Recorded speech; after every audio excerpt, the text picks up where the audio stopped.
Ben hayatımda böyle bir şey çok denk geldiğimi hatırlamıyorum ama şehitlerin fotoğrafının hediyelik eşya olarak satıldığı. Okay.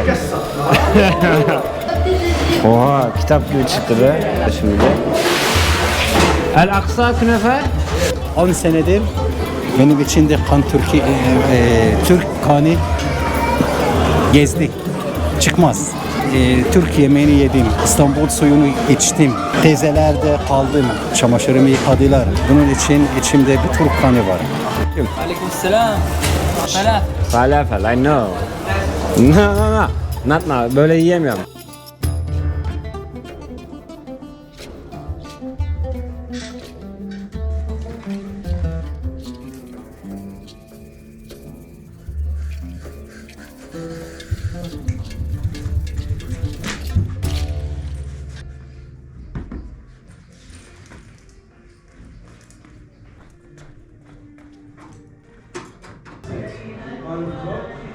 Yes, close to the door.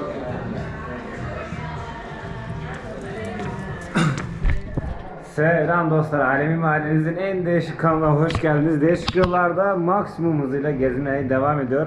Bugün Osmanlı tarihi içinde kanayan bir yara olan ilginç bir şehirdeyiz, Nablus'tayız. Şu an Filistin'in en kuzeyindeyiz. O kadar hızlı gezmek zorundayım ki anlatamam. O kadar çok yoruldum ki hem maddi hem manevi hem fiziki hem manevi olarak buradaki insanların yaşam koşullarını görünce, Filistin'deki sıkıntılı hayatlara tanıklık edince, hem maddi olarak çok pahalı bir bölgeye geziyor olunca hem de fiziki olarak her gün bir şehir iki şehir gezmek olunca ve her gün 30 bin 40 bin adım atınca gerçekten Filistin-İsrail seyahati ikilisinin seyahati, yani iki ülke birden gezdiğimi sayıyorum ben. Şu an Osmanlı'nın büyük hezimete uğradı maalesef.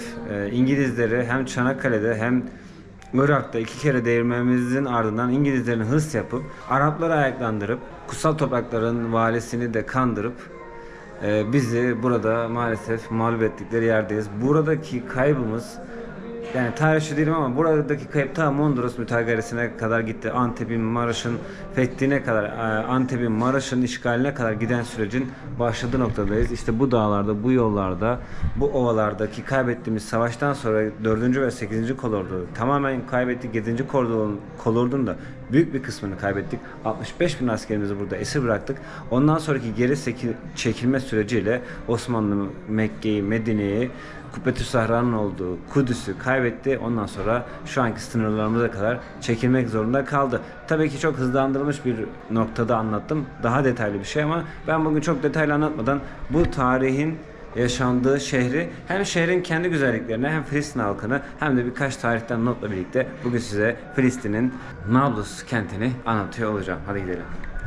Nablus'tayız. Evet. Eski ve tarihi sokaklarıyla gezmeye başlıyorum.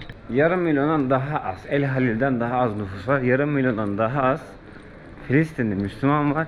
Ve yine burada Filistinli Hristiyanlar var. Bildiğiniz Filistinli Arap Hristiyanlar da az da olsa bu şehirde yaşamlarını idame ettiriyor. Şu an sanki Midyat'ı, eski madeni geziyor gibi olduk bir anda. Evet, bu şehir de gerçekten çok güzel ve renkli bir şehir. Her yerde böyle enteresan güzel kafeler var. Şu kapının güzelliğine bakın ya, işlemeli bir şemeli. Burası, yani Nablus deyince aklınıza şu gelebilir. Bir, sabun. Buradaki sabun fabrikaları ve sabunlar inanılmaz derecede kaliteliymiş. İki, burada Nablus'ta El Aksa adında bir tane künefeci var. Ve o künefeci de inanılmaz meşhurmuş. Hatta baya meşhur. Yabancı youtuberlar bile gelmiş. Adamın videolarını çekmiş. Çarşının, eski çarşının sonuna gidiyoruz. Osmanlı'dan kalma burada eserler tabii ki var. Ama onlardan bir tanesini şu an ziyaret edeceğim ben. Çok fazla zamanım yok. Zaten şehrin standardında aslında başlangıç noktası o tip meydanlar ya da Saat Kulesi olur. Gidelim, görelim, şehri gezmeye başlayalım. Yani dünyanın başka yerinde görebilir misiniz bilmiyorum ama burada görebiliyorsunuz arkadaşlar. Şu an Filistin'de kimisi askermiş, kimisi normal gençmiş. Yani şehit edilmişler ve şu an ben hayatımda böyle bir şey çok denk geldiğimi hatırlamıyorum ama şehitlerin fotoğrafının hediyelik eşya olarak satıldığı bir memleketten bahsediyoruz. Öyle bir yerdeyiz şu an. Okay.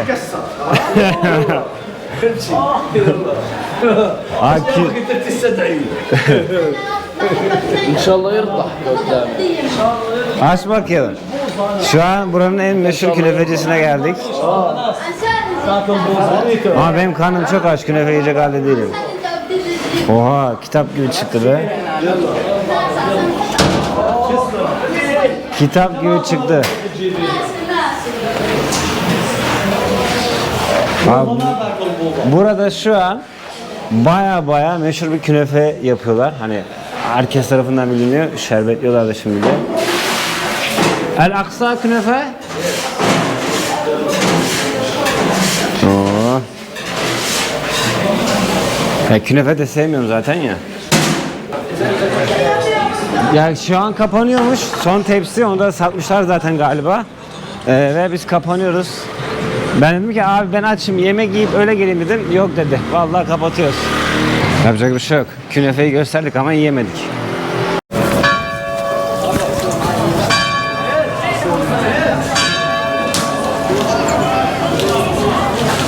Abi çok ilginç. Ha ben de çan çalırsam, gerçi çan da çalabilir, normal bir durum. Ama şu an bu çan saatin 7 olduğunu gösteren çandı. 7 kere çaldı, sustu. Şu an bu çan, çan diyorum gitti kafayı iyice.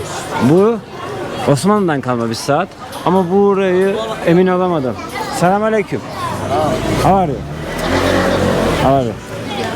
I am from Turkey. Türkiye. Türkiye. Welcome to. Thank you. Buraya şey diyorlar işte, minare saat kulesi diyorlar. Manara. Hani manara saat kulesi diyorlar. Manarası Arapça da saat kısmını İngilizce söyledim. Buraya minare saat kulesi diyorlar. Eskişehir'in girişi burada. Biz de Eskişehir'in girişinden gezmeye başlayalım hadi. Yalnız şeyde Filistin içerisinde gerçekten kumaşlar da ya da dokumalar da çok güzel ha. Oo, kumaşı da bayağı kalın. Selamünaleyküm. Wow, çok güzel ya. Perde yapasım geldi böyle ha. Hakikaten renkleri çok iyi ya bu adamları. Efendim? Siz yapamazsınız. Neden abi? Selamünaleyküm. Yapamazsınız. Nasılsın? Allah'a şükür siz. Türkçe biliyorsun. Evet, Türk'üm ben. Türk müsün? Türk değilim ama Türk'üm. Kanım içinde bir Türk kanı. Süper. İsminiz neydi? Kemal. Kemal. Ben de Mehmet abi. Hoş geldin. Siz burada doğdunuz, büyüdünüz. Evet. Buradayım. Ama Türkçe öğrendin. Nasıl öğrendin? Ben Boğaziçi'yim. Boğaziçi Üniversitesi. Evet. Hangi bölüm? İnşaat mühendisliği. İnşaat mühendisliği. Süper ya, şansa bak.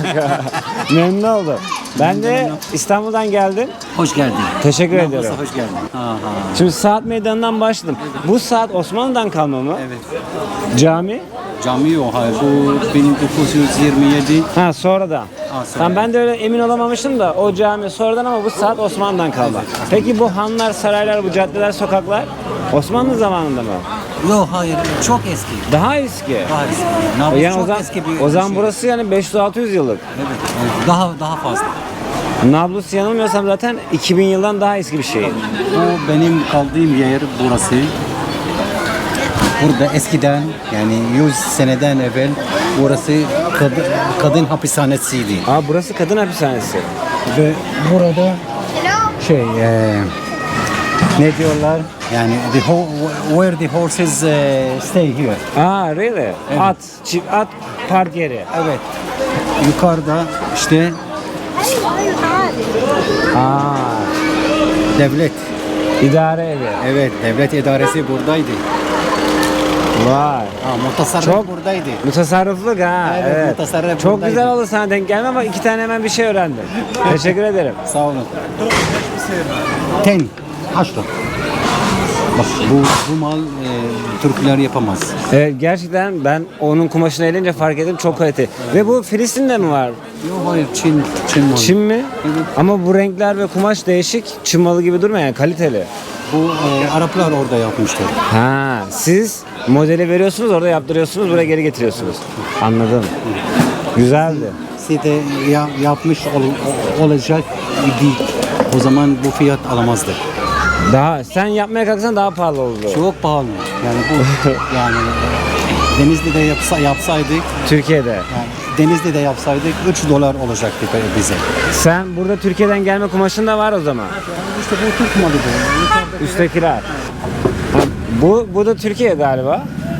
Türk malı evet. Evet, bu- Vodafone. Anladım. Abi bir dakika. Ha, Vodafone. Bizim şey ya. Bizim Türk şirketi bu. Evet Türk şirketi. Anladım. Yani onlar da Yalnız çalışıyorlar. bunun kumaşıyla bunun kumaşı arasında çok fark var. Çok fark var. Evet. Bu kaç dolar metresi, bu kaç dolar? Bu 1.65. Bu 3.65. Ama bu daha güzel, daha ucuz.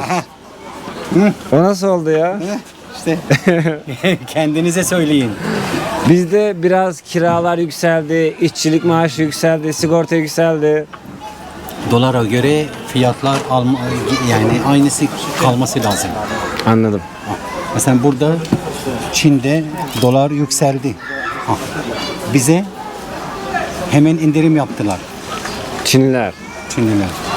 2 sent per metreye indirim yaptı. Metre başı 2 sent yaptılar. Bizim Türkler Yarın 20 sent Arttırdılar. zam evet.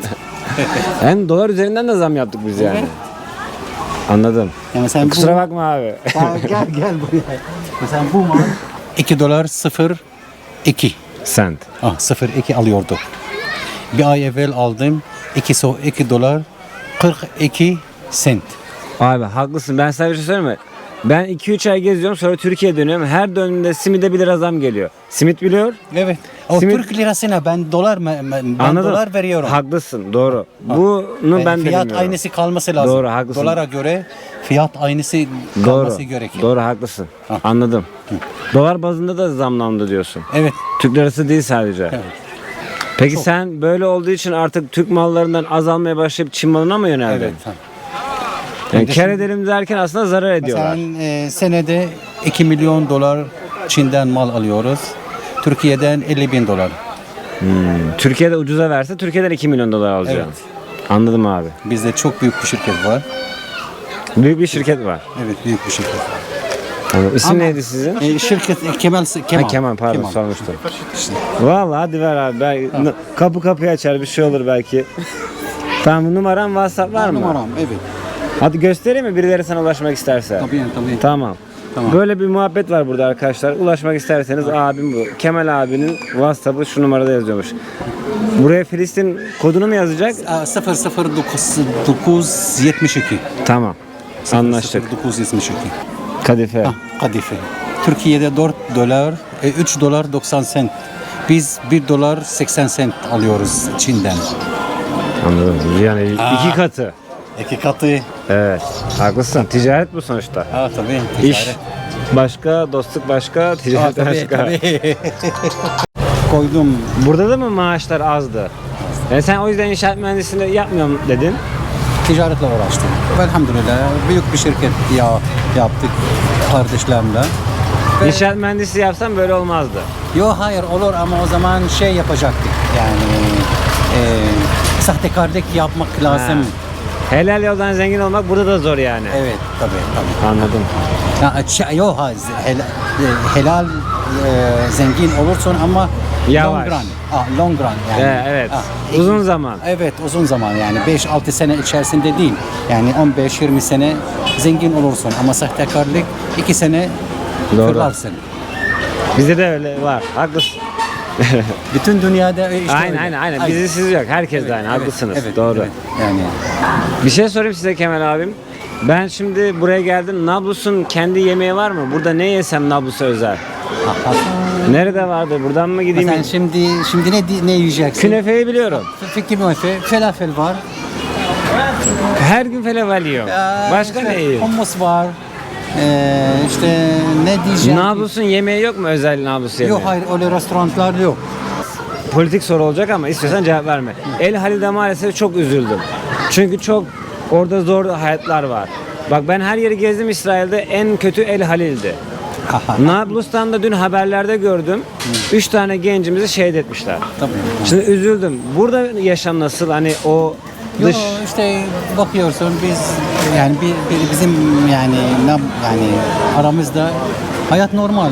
Bakarsın hayat normal, hiçbir şey yok yani. Ama arada baskı yapıyorlar mı? Yapıyorlar. Yani nabzın dışında çıktığı zaman başka hayat. Anladım. Nabzın içerisinde başka hayat. Nablus'un içine bu aralar girmiyorlar ama. Yok, hayır, girmiyor. 8-10 yıl önce çünkü buraya abluke almışlardı. Gece içerisinde geçerler her gece. Her gece Ama geliyorlar. Gündüz hiç yok. Bir şey sorayım. Filistin'in askeri yok mu burada? Askerler bir şey yapamaz. İsrail askerine. Yok, hayır. Evet, her şey yapamaz. Çünkü Oslo var. Oslo Anlaşması gereği İsrail askerinin buraya girme hakkı mı var? Tabii. Ha, anladım. O anlaşmayı biliyorum ama ben İsrail askerinin sadece checkpointlerde bekleme hakkı var sanıyorum. İstediği zaman girer. Evet, çok saçmaymış ya. Hayırlısı olsun hakkınızda abi. Çok memnun oldum. Tanıdığıma sevindim. Büyükler yaptı. Bizi yani. Anladım, Bizi haklısın. sormadılar. Onlar yaptı.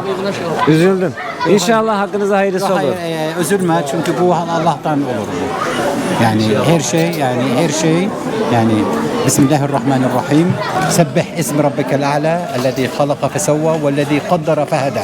Yani bu kaddara fehedâ yani kaderi yaptı ve her insanın kaderisini yolladı. Alın yazısı diyoruz. Evet. İnşallah güzel kısmı da var. İnşallah Allah kaderi yaptı her insana ve her insan kaderine gidecek. İnşallah güzel kısmı da vardır da bir an önce yaşarsınız. İnşallah tabii. Memnun oldum. Tabii. Sağ olasın Filistin'e hoş abi. geldiniz. Hoş bulduk. Çok teşekkür ederim. İstediğiniz Gerçekten zaman- hoş buldum. Sağ olun. Sağ olasın abi. Nerede ki? 10 senedir benim içinde Türk kanı gezdi. Çıkmaz. Yani- 10 senedir Türk yemeğini yedim. İstanbul suyunu içtim. Teyzelerde kaldım. Çamaşırımı yıkadılar. Her şeyi yıkadılar. Ve bunun için içimde bir Türk kanı var. Çıkmadı. İyi insan her yerde iyi insan. Abi ben de buraya geldim. Sizden de bana çok iyi davrananlar oldu. Allah razı olsun. Ben de unutmayacağım. Elhamdülillah. Biz de sana iyi davrandıysak ne mutlu. İnşallah bir daha gelsin, bir daha güzel davranırız. İnşallah. Böyle otostop biliyor musun? Evet. Otostop çekerek dünyayı geziyorum. Tamam. Mis gibi. Bu otostop çok okula giderken çok yapardım. Yaptın. Güzel. Evet, güzel. Burada bile oluyor. Oluyor. Aldılar. Aldılar tabii. Aynen. Yallah. Memnun İyi oldum günler. abi. Aleykümselam. Bundan alacağım. Sandviç. Falafel. Falafel. I know. No. Not now. Böyle yiyemiyorum. Okay. Ekmek. عمي جاي نجمة One falafel. سندوتش ولا Tahir. Okay, and this hummus. Yeah.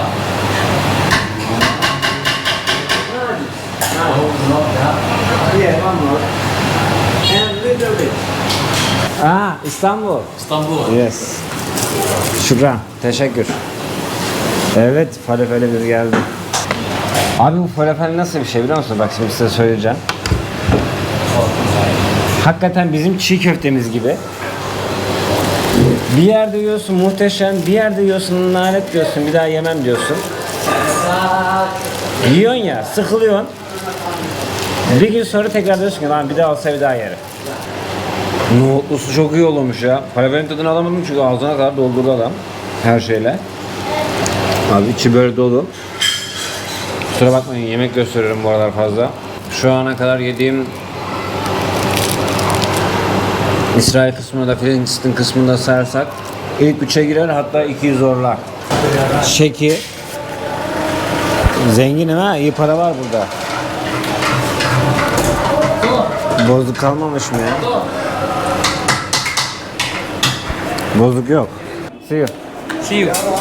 Ana 10 şeker verdim. Hem de kola içtim. Tel Aviv'de sadece kola 10 şeker.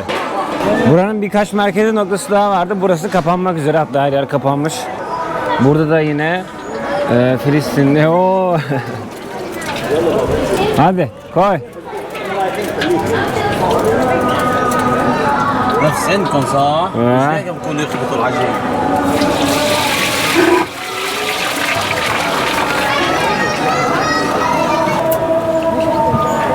في حركات مجاهد ايوه حركات اعطي لي اياه حركات مع حركات باهر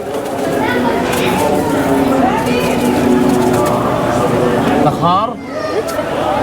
اعطيه حركة حرب. ايوه هيك. Adam. Hadi görüşürüz. Şey göstereceğim, şehitlere bakın. Her yerde var. Yani buna benzer ya da buna yakın diyebilirim. Aynısı değil. Hani Azerbaycan'da da şehitlerine çok düşkündü. Azerbaycan'daki kardeşlerimiz de bu tarz şehitlerini her yerde fotoğraflarını asıp gösteriyorlardı. Onlar da bayağı yaşatıyorlardı ve o acıyı yaşıyorlardı. Burada biraz tabii ki her an sıcağına yaşandığı için, her gün şehit haberleri geldiği için burada daha fazla yaşatıyorlar. Yani buradaki savaşı, yani buranın bizim için önemini, yani bizim için önemli derken buradaki bizim yapmış olduğumuz savaşı anlatıyor. Hem de bir yandan da gezmiş olalım.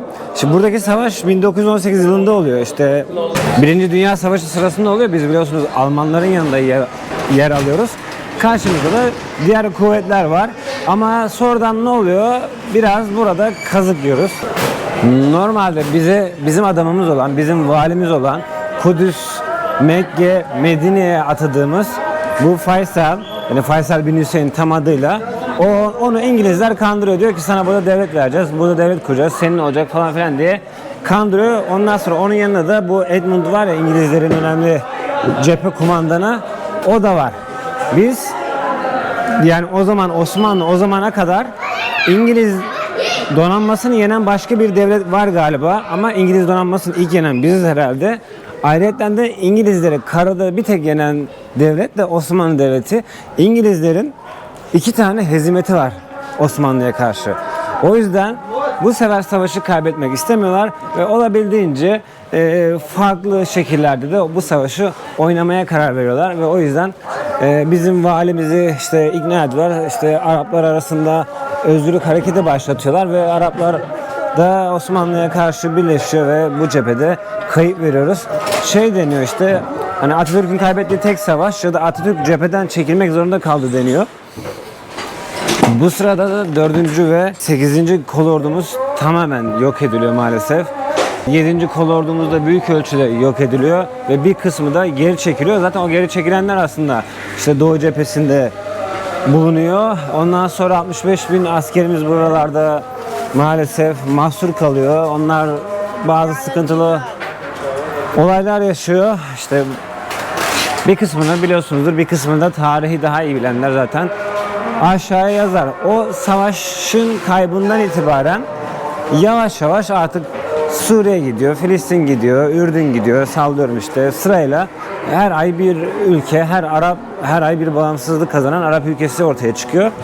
Biz bu süreçte Anadolu'ya kadar çekiliyoruz. İşte Maraş Savaşı, Maraş'a işte Maraş'a, Antep'e giren orduların yolu açılmış oluyor.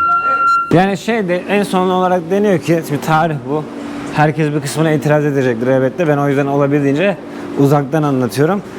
Deniyor ki işte Mondros mütarekesine kadar, yani Osmanlı'nın Mondros'u imzalamasına mecbur kalınacak olayların önünü açan bir cepheydi. Zaten bundan sonra Osmanlı'nın yıkılışı, yok oluşu maalesef başlamış oldu. Buralarda akşam ezini okundu mu hayat bitiyor abi. Ki zaten burası çok da turistik bir yer olmadığı için normal. Şurası biraz canlı gözüküyor, gidelim.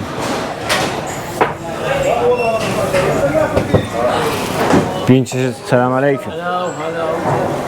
Bin çeşit turşu var. Oo, burası da aynı bizim tezgahlara benzedi ha. 1 kilo. How much şeker? مش عربي. No Arabic. Do you speak English?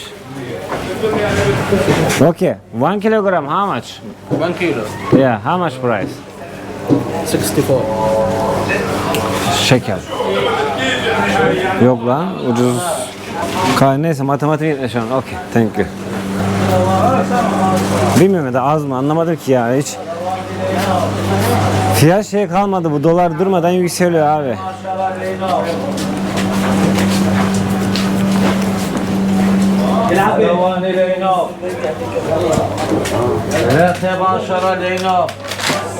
Vay, limona bak. Selamünaleyküm.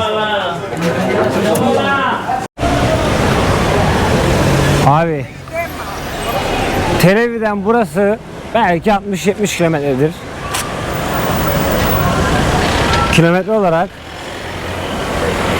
Ama hani yani orası 2023'te yaşıyorsa burası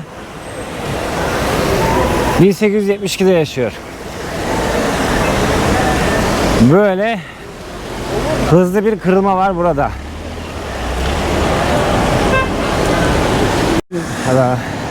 Normalde Filistinlilerin içerisinde zaten sarışın, açık tenli ya da mavi gözlü görme olasılığınız var. Ama Nablus'a özel bir şey söyleyeyim. Burada çok daha fazla görüyorsunuz. Diğer bölgelerde gezerken mesela 10 kişiden 20 kişiden birisi sarışın mavi gözü denk gelirken şu an burada baya böyle arabaya bak. Baya böyle sarışın mavi gözlü ya da beyaz tenli kişileri görmeye başladım. Bir tane AVM var. Girelim bakalım içerisinde neler var. AVM gibi dedim ama işine çıktı. 2-3 katlı bir yer. Çok fazla hareketli noktası yok. Çoğu yeri yine kapanmış. Oha ne kadar güzel elbiseler ya. Şu elbisenin güzelliğine ya.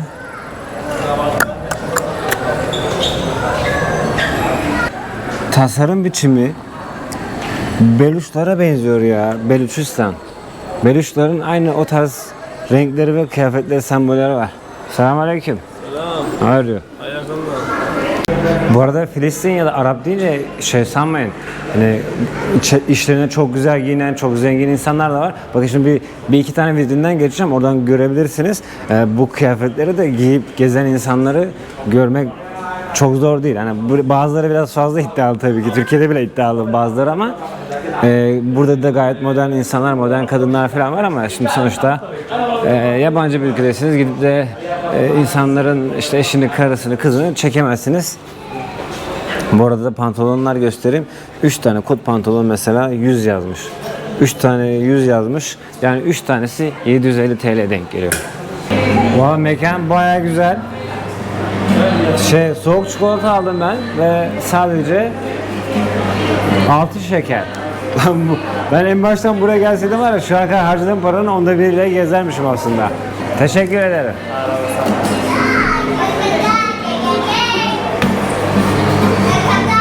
Evet. Gayet de güzel konseptli bir mekan. Gerçi full buz basmışlar ama tadı güzel. Her yerde seyyar satıcılar, çay ocakları falan. Direkt burada Orta Doğu havası hissediyorsunuz. Seviyorum ama ben böyle şeyleri ya. Hoş oluyor. Daha böyle nasıl desem daha böyle otantik duruyor ya. Yani gelişmiş bir ülkede şu sokakta yürüseniz 100 defa gelişmiş bir ülkenin sokağında kimse size hey, hello, how are you, ne var bir şey yapmaz.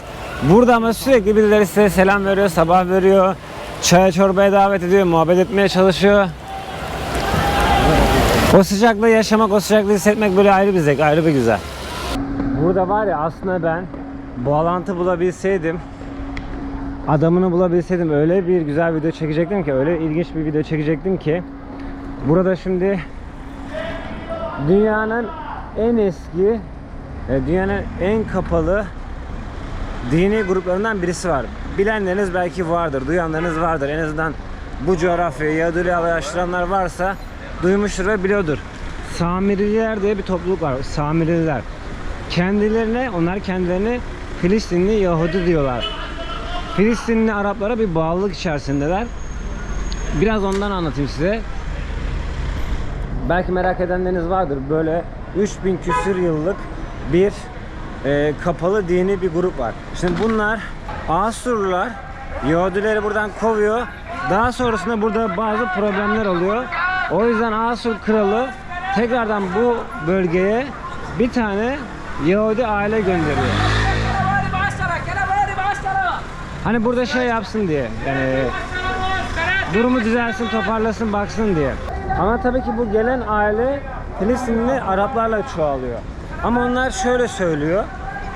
Tabii ki bu benim okuduğum kaynak ne kadar doğru ne kadar değil bilmiyorum ama onlar şöyle söylüyor. Biz aslında Hazreti İbrahim'in direkt en doğru torunları biziz. Aslında Yahudiler yıpratılmış, çarpıtılmış, değiştirilmiş bir Tevrat'a inanıyor. Onlar şu an doğru yolda değil, yanlış yolda. Videoya girdiğimizde şu karşı dağlar var ya, orada bir tane mahalle var. Yaklaşık 800 kişiler. Yani 1000 kişiden azlar ve 3000 yıldır burada yaşıyorlar. Onlar şuna inanıyor. Tevrat Yahudiler tarafından tahrif edildi ve doğru Tevrat bizdeki Tevrat.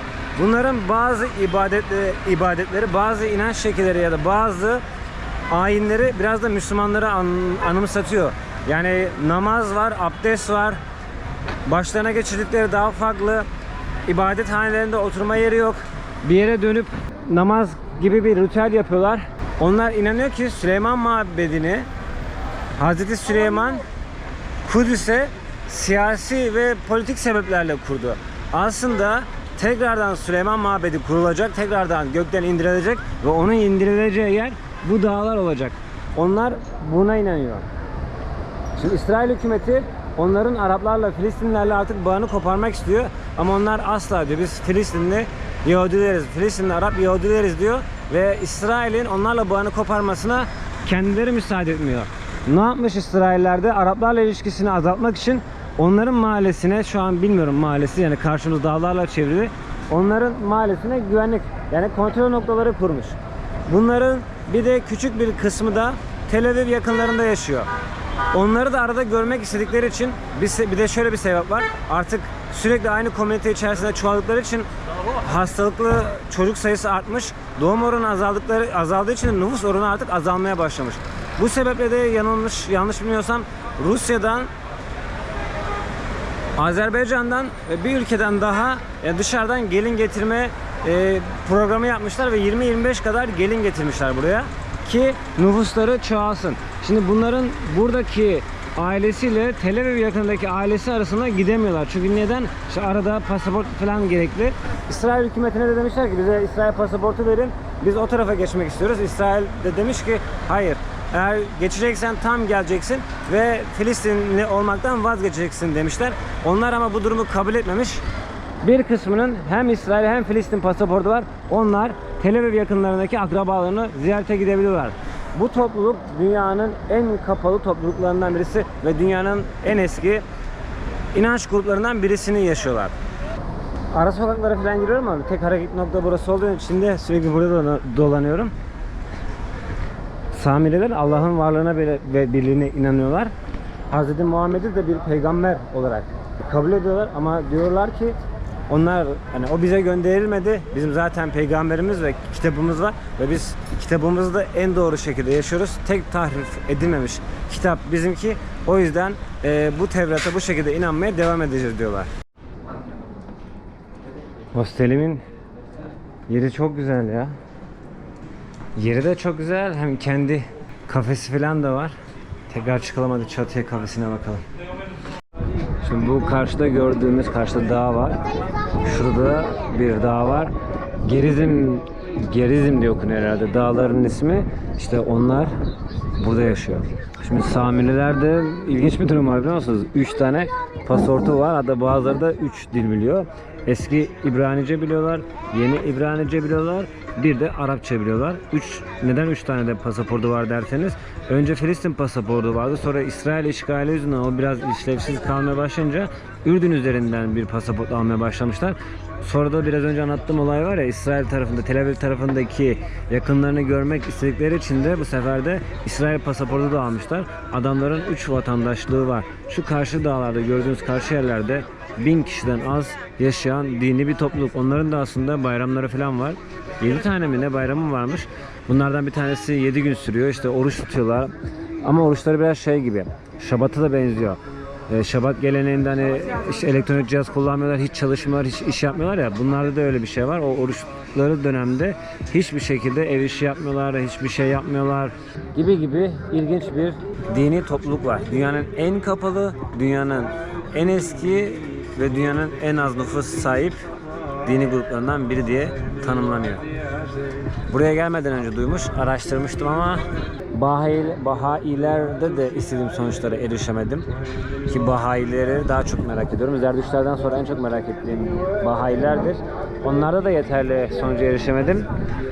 Bunlarla da yeterli sonuca erişemedim. Ama bir gün Bahailik, Zerdüştlük ve bunları bir şekilde aralarına sızmaya ve detaylı videolar çekmeye, hatta dini günlerinde denk gelmeye hedefliyorum. İnşallah bir gün nasip olur. Böyle araştırmacı, gazeteci, tarihçi, paçoz, gezgin, değişik yollarda gibi bir şey olduk.